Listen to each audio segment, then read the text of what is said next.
What is up, everybody?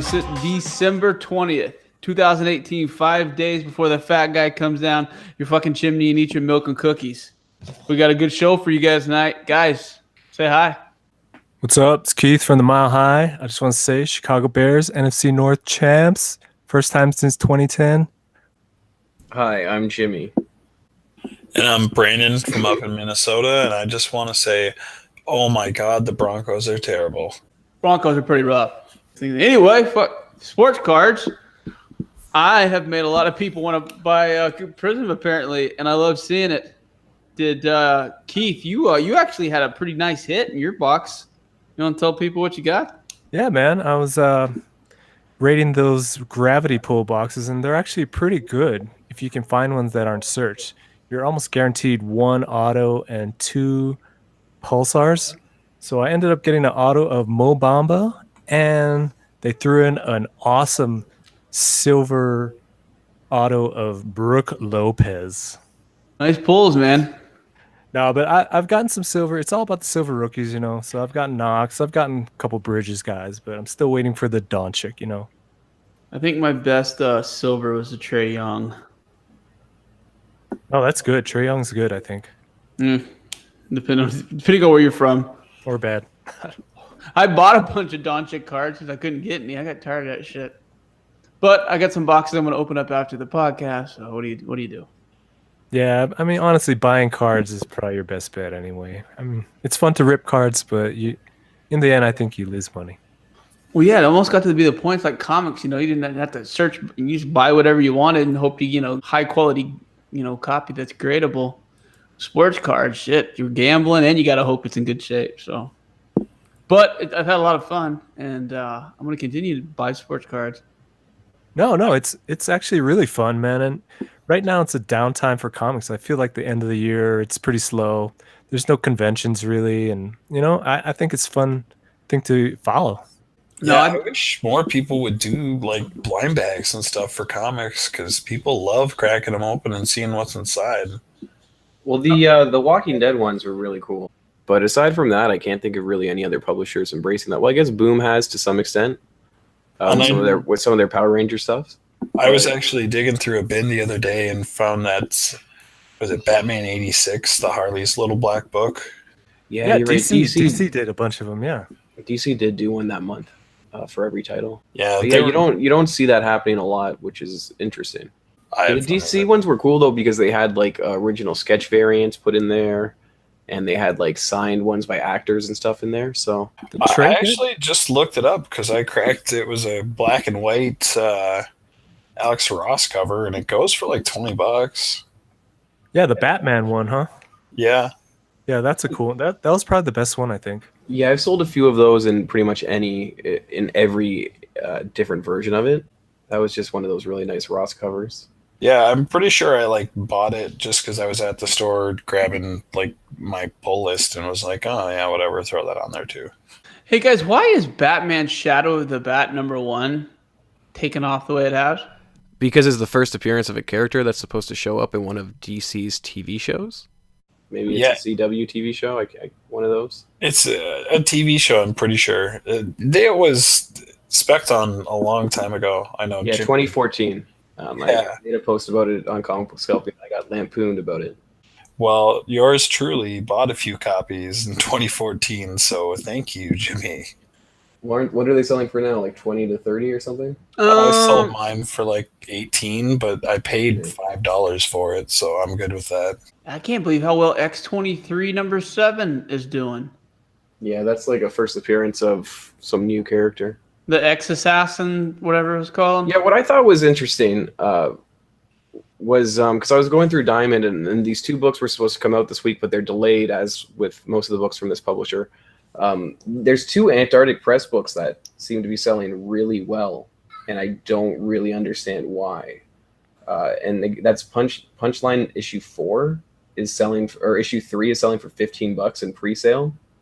Issue 2 came out last week, and there's also like a Hulk 181 homage cover for issue 5. So I'm not really sure what's going on. But what really struck me was there's a book called The Devils #1 that's supposed to come out in the next few weeks from Antarctic Press. And it's, according to IMDb, it's in production already as a horror movie, and it's being directed by the guy who writes the book. So I'm pretty sure in this kind of speculative market, especially with how Antarctic Press is doing right now, that book is probably going to keep taking off. Right now it's selling for $18 in pre-sale. So I'm pretty sure that's going to be a bigger book. It's coming out like next week, right? But it was according to Diamond, it was supposed to come out this week. I'm not sure when the original, when it's been pushed to, but it's selling for $18, and according to IMDb, it's in production. So who knows what that means? You know, another interesting book to me that people have been buying the last week is The Fury of Firestorm 24, which is the first appearance of the Blue Devil, which has a pretty interesting piece in the arc right now in Justice League Dark, and it looks like he's going to be a character that's going to be around in Justice League Dark for a while. But I'm surprised that it goes back that people are so starved for speculation that any time there's any new character that reappears that no one's really heard of for a while, people go and start buying books. And I mean, I don't think it's a horrible buy. I mean, he's not a horrible character to speculate on. There's an interesting story there. Well, look at the actor who they have cast to play him. Exactly. I mean, it's Ian Ziering. Which is fucking hilarious from Sharknado. There's absolutely no way this character sticks around. There's no way. So I don't. You think it's more of a TV spec instead of a comic spec? Yeah, absolutely. Yeah, TV it's going spec. up because he was cast in Swamp Thing. Well, if you look at that's the only reason the book started going up. It started going up on December 12th. Okay, see, I didn't know that. I don't. You should follow Comic Book Scorpion on Instagram. I follow the guy who owns that website. No, he's an asshole. Yeah, that's accurate. That's what I hear. The Batman Damn 2 fucking doing unbelievably well. It's a crazy concept, right, guy? Good art and a fucking good Batman story. People are gonna buy it. It's amazing. You throw a little half dick in there, boom. Maybe a half-ass Harley sex scene in #2, boom. Isn't it still selling for cover? Like, what was cover price on Batman Damned? I mean, the thing about it, though, is heavily printed like #1, but it's fucking doing good. People are still buying copies a couple, 2-3 weeks after. Same as it happened Batman Damn 1. Well, it's like a week after, right? Came out last week, yeah. Yeah. So, Trey, I know you said you read it. Is this going to be another book that has a bunch of 10.0s? Absolutely. Interesting. Yeah, the way they print those books, they have to. I like this black label thing though a lot that DC's doing. I like I said, Azarella has some interesting concepts. I don't like all of Bermejo's art, but this book, both of them, their styles work really, really well together. So I really like what he's doing. I tell you, the thing about what's cool about this is they did something with Etrigan, the demon. If you guys are familiar with Etrigan, he talks in rhyme at all point in time. Well, instead of just having him be Etrigan, they had him in his real life counterpart.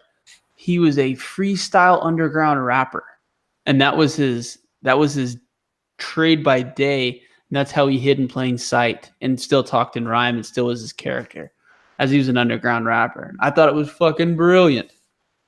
Something that should have been done with that character 10, 15 years ago. This is pretty cool. I'm just looking through it right now. So it's a great book. So far, 1 and 2 have been unbelievably good. So hopefully it finishes out strong. Jimmy, question. Keith brought up reprints. You brought up something that was very interesting this week. I'm not going to spoil the title that you talk about it, but you made a really good point about Marvel, those dollar reprints that they've been doing for about the last 2 years. Yeah, I did a write-up on comic book scalping, I guess. I only saw this when I got an email from Comics Exposure, but Marvel apparently announced it a few weeks ago. There's a few books for Captain Marvel that they're reprinting in their True Believer line for the movie, and I just thought that they were really good books to possibly be picking up. Or you can buy right now on eBay for under $10. So I just thought that was interesting that Marvel would reprint these books that are really, to me, and really to the collecting public, nonsense books. Well, they haven't been printing anything that's not been relevant. You know, anything that's going on movie-wise or new title pops up, they do that. So I think your logic's... Yeah, in retrospect. But I mean, right now, it doesn't seem like it makes sense. So the 3 titles that I just thought that were odd were Avengers 183, Marvel Team Up 62, and then Captain Marvel 41. And they're all like really books that sell on average for $5 to $10. So they're books that are not really desirable, but once Marvel reprints them and the movie comes out, and depending on how they tie in, these could potentially be key books that could sell for a lot more than what they're selling for right now. I believe that. Now, Brandon, you talked about something this week, and I haven't done a whole lot of digging, but who is this mysterious Spider-Man character that you posted about? I know he doesn't necessarily... They don't know who he is or what his relevance is, but he has an interesting look. I mean, I heard what you said, but I kind of had like a Doc Ock vibe. But yeah, I mean, he's been kind of popping up now and again throughout this run. Not that we're super far in, but basically, at the end of the first issue of the series, he comes out and says that he was the one that brought Mysterio back to life, and like basically Mysterio was his now, and he was about to like go on trial for what he had just done in the issue. And he like made Mysterio hallucinate that his lawyer was like vomiting up maggots, and there were like giant centipedes like attacking him and gouging out his eyes and stuff. And like it's pretty violent, like gross imagery, but it seems to me like he's some kind of demon. And I've read a lot of speculation online just because he has a kind of similar look to I think it's the second or third Hobgoblin, which I do agree with those teeth, the way he was drawn. The speculation is that after he died, he's kind of risen up through the ranks and become a lower demon. Now that's a pretty cool thought and spec. It's going to be interesting. I think if I remember correctly, Mysterio came back to life before he died. So I don't know if that's true, but at the very least, they do have kind of similar appearances. Yeah. And like I said, and I know you've mentioned it before, there's not a lot of people that are speccing based on what they read, but if that is a new Spider-Man villain, I think that book is going to start to heat up because people eat that stuff up. Yeah, no, you're 100% right about that. And they're obviously setting something up for I mean, if they're doing that half-ass character tease where he's kind of in the background for multiple arcs and this and that, like you kind of said, then they're setting him up for something big, obviously. Yeah, and in one of the more recent issues, he talked about how he had an interaction with the Kingpin in the past, and it's kind of implied that the Kingpin agreed to let him like take his wife's soul and kill her in exchange for him gaining power, which was kind of interesting. Yeah, no, that makes sense with the Hobgoblin deal. I know. I mean, obviously Peter has the history with Mephisto, and you know that whole situation. One of the worst Spider-Man arcs of all time, arguably. So the Hobgoblin would be interesting. He's been my favorite Spider-Man villain for a really long time, so it'd be cool to see something more done with him. Other interesting thing is it seems that the Batman Arkham Knight GameStop and all the other number ones are still doing extremely well. I've noticed a lot more of the gold variants have popped up on eBay. Those were rare for a while, and I think there's 3 or 4 of them up now. It'll be interesting to see it. Whoever the character ends up, it's not going to be Jason Todd, I don't believe. I kind of went over this a couple weeks ago, but it's going to be interesting to find out who the Bat character is. So the Batman Arkham Knight first appearance is the first appearance of a costume? Basically. Well, it depends on who they make the character out to be. I mean, no, but like it's established that it's a known character, right? We've established. It's not established. I don't know in the comic book it is, but in the video game it is. Right. Okay, so let's say it's not a totally new character. Spec is dead on this book, right? I don't know. I mean, why is Batman 635 so expensive? What's that? That's first Red Hood. But that's because he turns into Red Hood, right? All right. So who's to say that this isn't another character turning into the Arkham Knight? Why couldn't it be that kind of book? I mean, that's valid, but I mean, at the same time, is he going to stick around as the Arkham Knight? You got to think about it. I mean, DC's been on a very good run as far as comic book wise, as far as their titles, their directions. I think most people are pretty positive for the most part on what DC's done in Rebirth. Would that be a fair assessment? I'd say their stories are better than Marvel right now. Correct. Okay. Yeah, I think that's accurate. So But is that really an accomplishment? Yeah, it is. Pretty low bar there. It is. I mean, when I heard they were going to 2 issues a month, I was like, oh, they're nuts. Like, nobody's going to buy this many issues, but they're doing it. Yeah, they're doing it. And it's I'm not a huge Tom King fan on Batman. I understand everyone's going to talk about how great he was on Omega Man and Vision and this and that. I've said multiple times, I don't necessarily like the direction he's going with Batman, but people are buying the shit out of the book. And that's what matters to DC. I mean, their sales have increased quite a bit since Rebirth. I mean, there was one DC book in the top 10, and that was Batman. That was once a month. Now, I mean, Batman's in there twice a month. There's usually a Justice League with the Scott Snyder. There's usually a Superman book.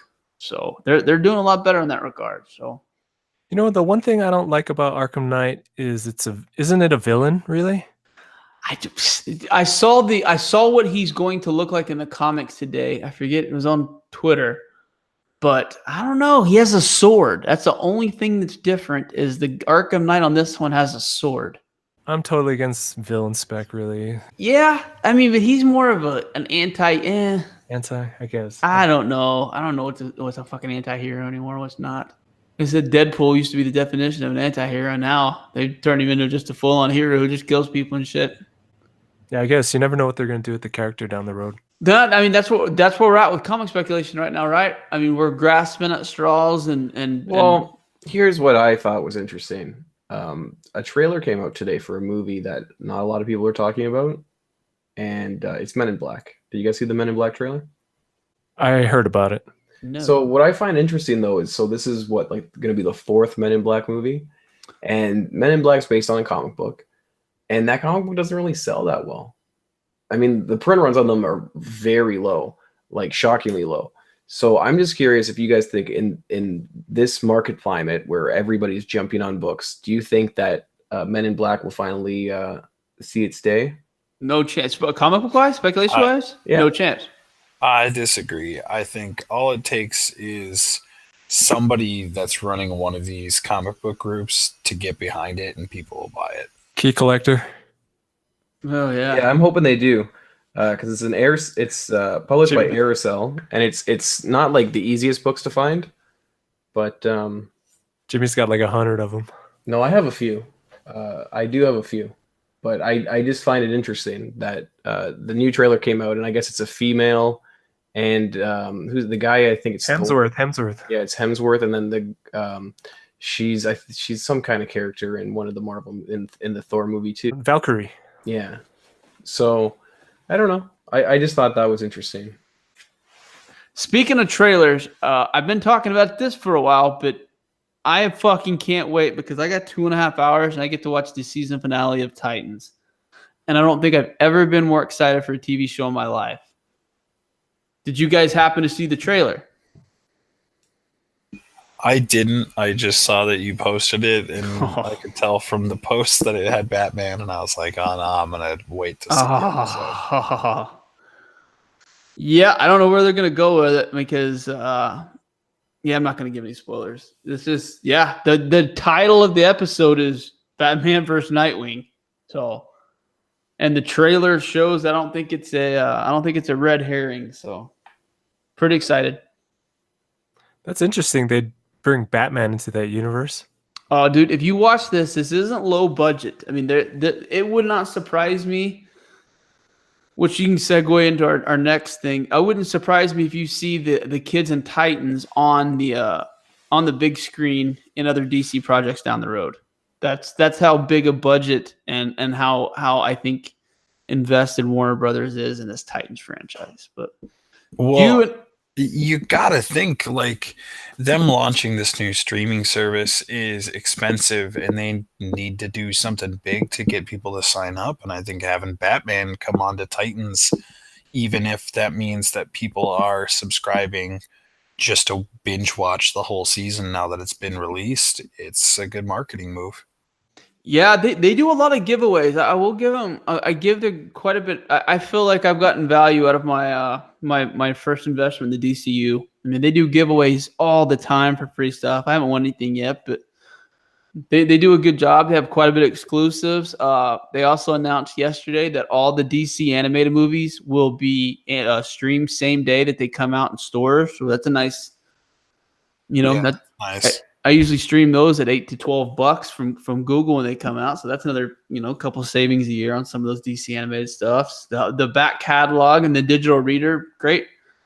And then with, what is it? Stargirl and Swamp Thing and the Harley Quinn and all of the announcements they've made about the live action stuff. They have a pretty decent lineup, I think. What is going on? Any Magic news? Because you were dead on with your Magic news from last week. Yeah, that was interesting. It was real fast that kind of turned around. At one point, those foil gut shots had hit about $10. I think they've settled around $9, but that was pretty cool to see. Other than that, they released the names of those top 32 pros and gave a little bit more information about how that prize pool is going to be divvied up. So that's been interesting. Otherwise, I did pick out another card that I wanted to talk about today. So from that new set full of reprints, there's a card called Gaddock Teague, which everybody's probably going to misspell, so I'll post it in Google Plus and the MeWe. But the foil versions of that from this new printing go for about $19. And the old versions of it go for $65 a piece, which seems like a ridiculous difference to me. So that's another card. It probably won't happen immediately this weekend, but that's one that I think is going to go up in price. I like it. These are almost like second printings. Is that what it is?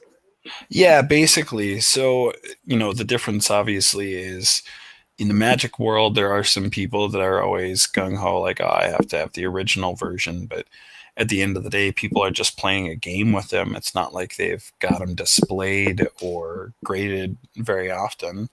So, while the market might initially favor those, eventually people just go, well, I'm going to play with them. I'll just buy whichever one is cheaper. Yeah, because it's the same whatever power, right? Yeah, it works just the same in tournaments, whichever version you use. So eventually those prices start to get closer together. It's crazy. You'd think it would kill the value of the older one, Sometimes it does. If it's something that was like really rare and there weren't enough out there initially, and then the demand just get met, it does. But on something that's really popular like Gaddock Teague, it usually just ends up going up after some time. Anybody else got anything they want to talk about this week? Yeah, I saw a couple books that I wanted to talk about. I know we've been talking a lot about the Edge of Spider-Verse movie, and it's pretty much spawned these couple of these books to just blow up. And I know I've talked about Spider-Man 29.9 Toy Biz, but man, that book is going to be tough, I think, to get in high grades. And a 9.8 sold for $900, man. What? Yeah. Isn't that crazy? Yeah, I might have to start buying some of those action figures.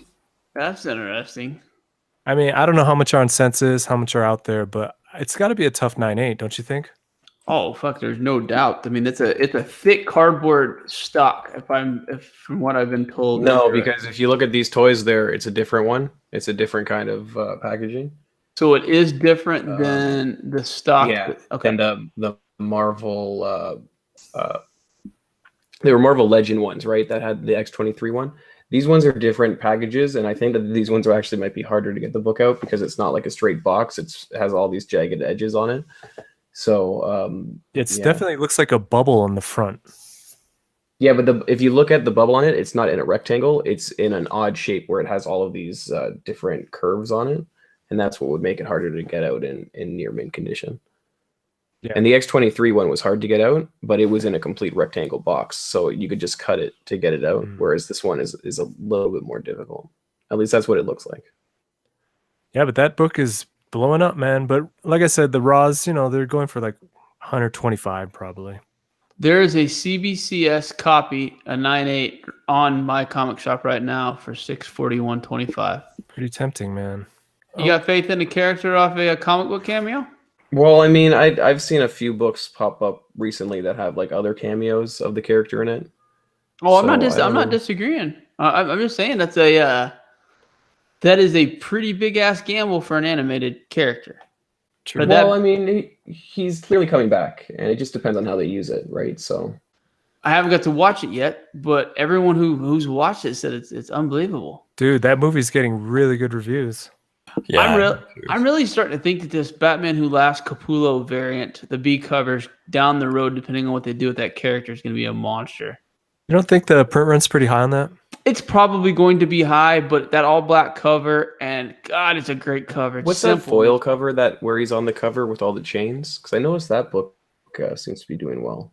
For Metal. He's like from Metal. One shot for Metal. That one seems to be picking up kind of well. So I'm not sure what this new #1 series will go for, but that one's picking up. You never know.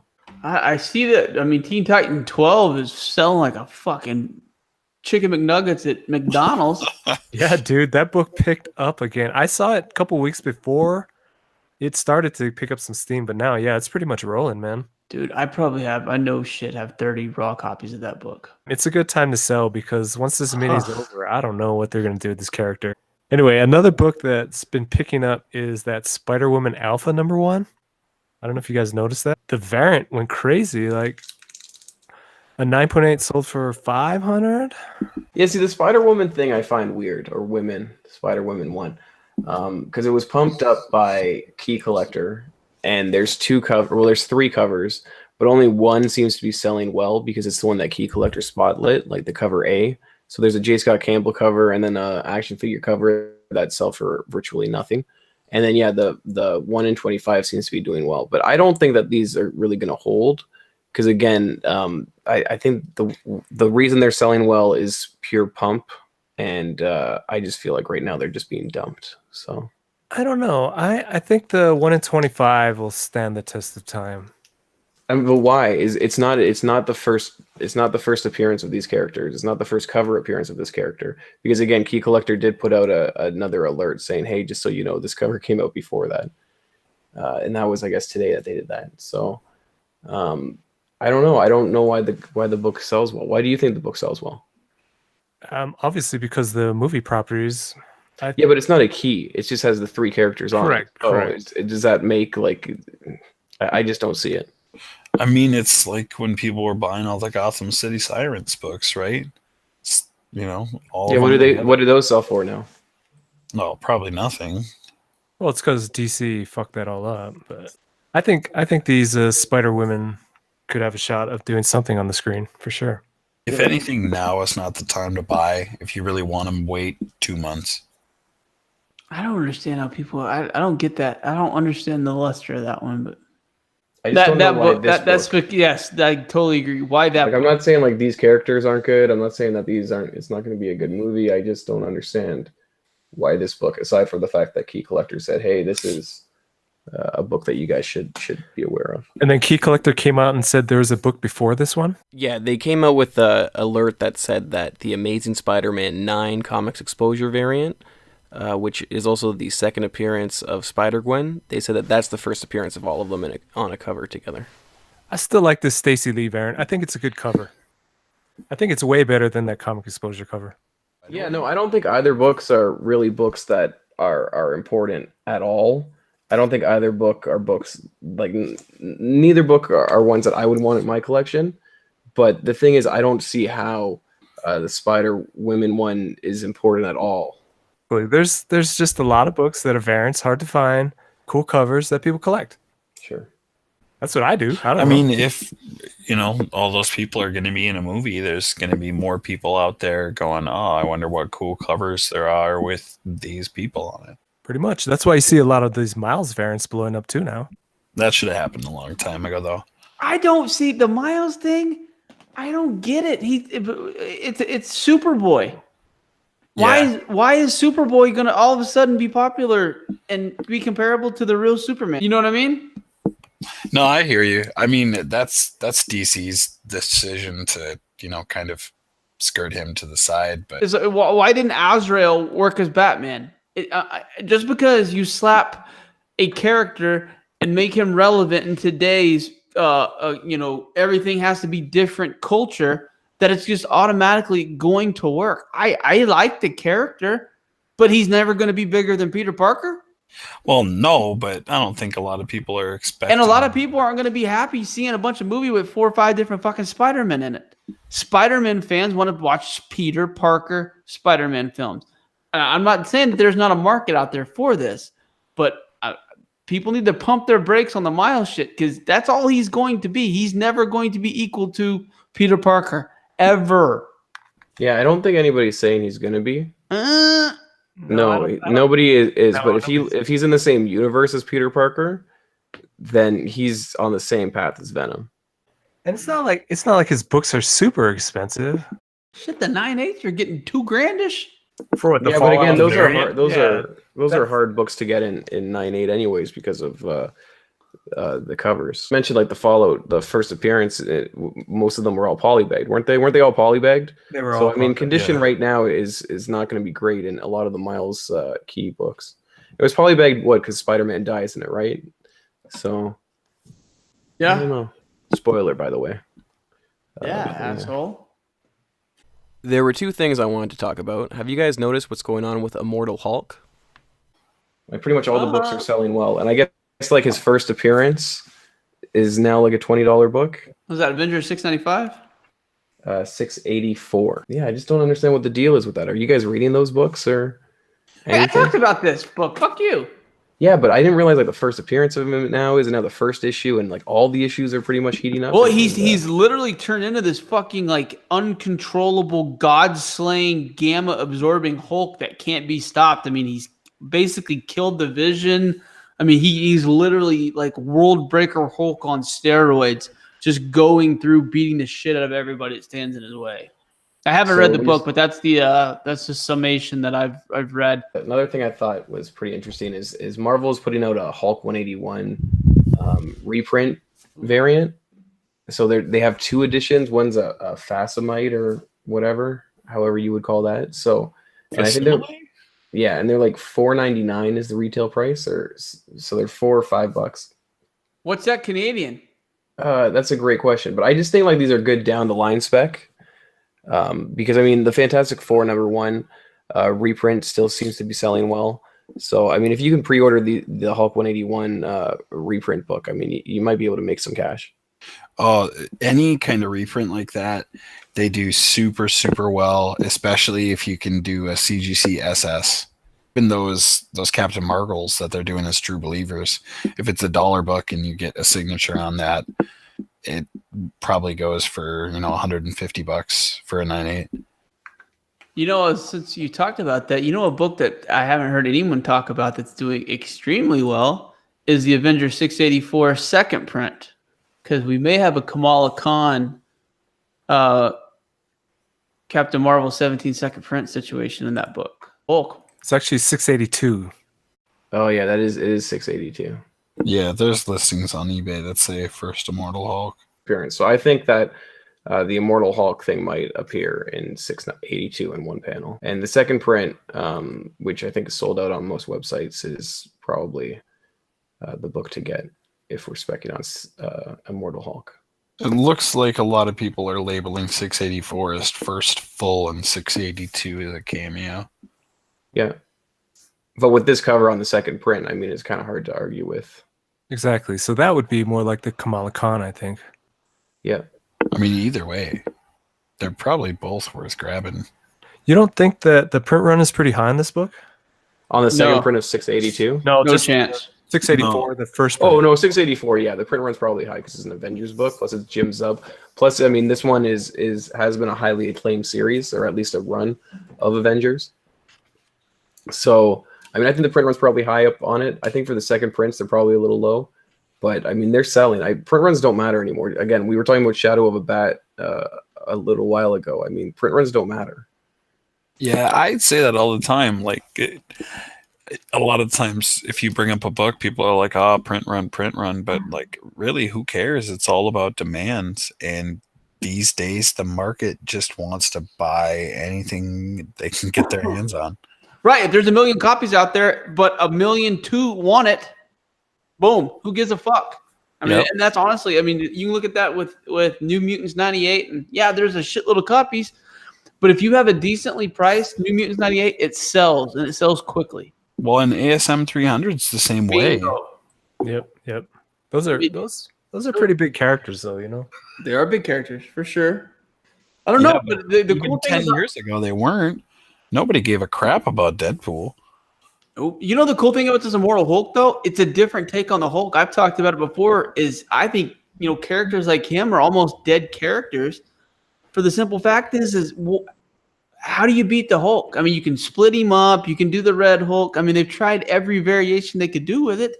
And he got stale as a character because you can't really kick the Hulk's ass. That's how I felt about Superman for a really long time. Oh, I felt the same way until they did Rebirth, and they finally started writing. That's exactly what I was going to say. Is until they brought his son around, like I really couldn't have cared less. Yep, no, totally can't agree with you anymore. But this Immortal Hulk with him going around just kicking the shit out of cosmic characters, etc. Which is interesting because when you read Hulk, I mean, he is a vulnerable character, and it's just interesting that they'd actually finally write him where he's on a warpath and he has no vulnerabilities.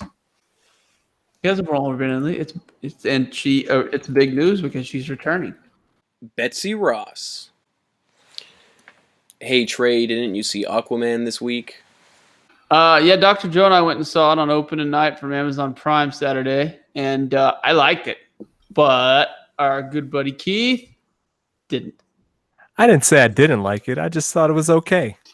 No, it's your classic action movie. I don't want to spoil the thing, but when you see a big explosion lead into the fight scene every single time, you're just like, okay, that's the movie I'm gonna get.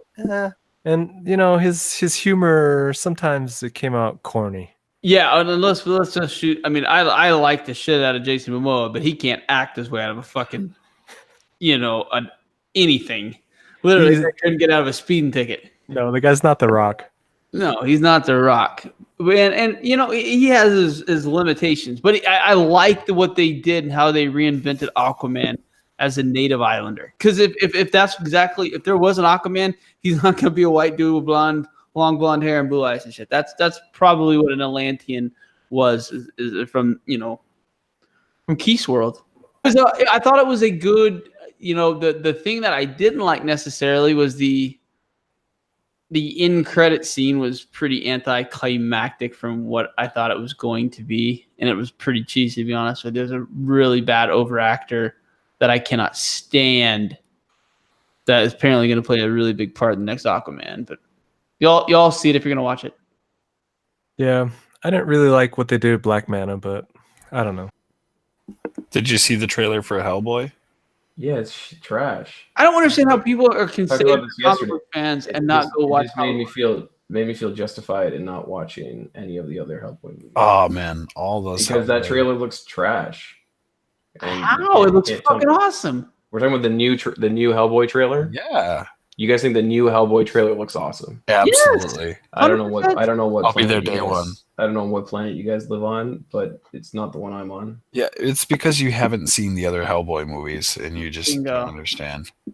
Yeah, because there's just nothing that makes me say, "Oh yeah, I want to watch that." It's just like nothing makes me want to read a Hellboy comic. I don't read Hellboy comics, but those movies are great. Yeah.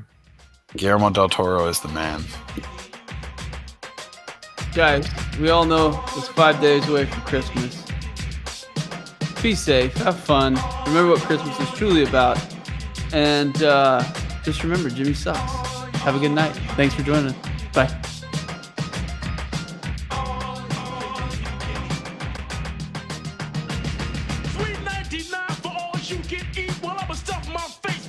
get beat. We're gonna walk inside and guess what's up? Put the food on my plate and some coke in my cup. Give me some chicken, fakes and fries, living past me and lettuce, I'm a passing by. So keep shoveling onto my plate. You give me some sweet settle out of cake. Give me some hot macaroni and cheese. Give me some more food, please. Give me some bologna, salami, and ham. Toast with butter.